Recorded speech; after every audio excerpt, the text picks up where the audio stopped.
Eravamo in cerca di un abbigliamento sobrio ma al tempo stesso un po' appariscente e ci eravamo rotti un po' le scatole di vestirci un po', diciamo così, come dei buffoni, ma volevamo, diciamo, rispondere a tutti quelli che hanno detto: ma come fanno questi buffoni a essere arrivati nei primi tre del festival? E per cui ci siamo detti: bene, ora bisogna essere eleganti, bisogna essere sobri, bisogna essere classici, bisogna mettere in luce la nostra bellezza. Devo dire che la nostra collaborazione dura già da 2 anni, è nata per caso quando abbiamo festeggiato il nostro 100° anno, il nostro compleanno dei 100 anni.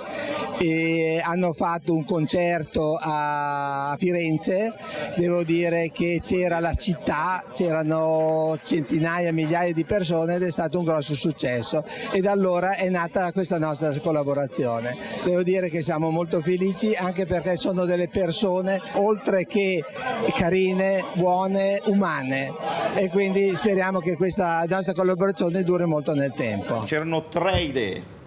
Una era parlare dell'inferno e dire in pratica che tutti andremo all'inferno perché nessuno fa una vita, diciamo, perfettamente priva di peccati, no? Per cui tutti andremo all'inferno, pensando di fare uno scandalo pazzesco, invece niente, nessuno che abbia detto beh. L'altra idea era fare una canzone di una nota sola, così come per battere un record, dire gli unici nella storia del Festival di Sanremo che hanno portato una canzone di una nota sola, gli Elio e le Storie Tese. E la terza idea era fare una canzone che si fondasse sul suono dell'ambulanza, popi, popi, tutto il pezzo. Il secondo posto non è il quarto e su questo credo che siamo d'accordo tutti. In Italia sai che si litiga su ogni argomento, no? Su questo credo che siamo d'accordo tutti.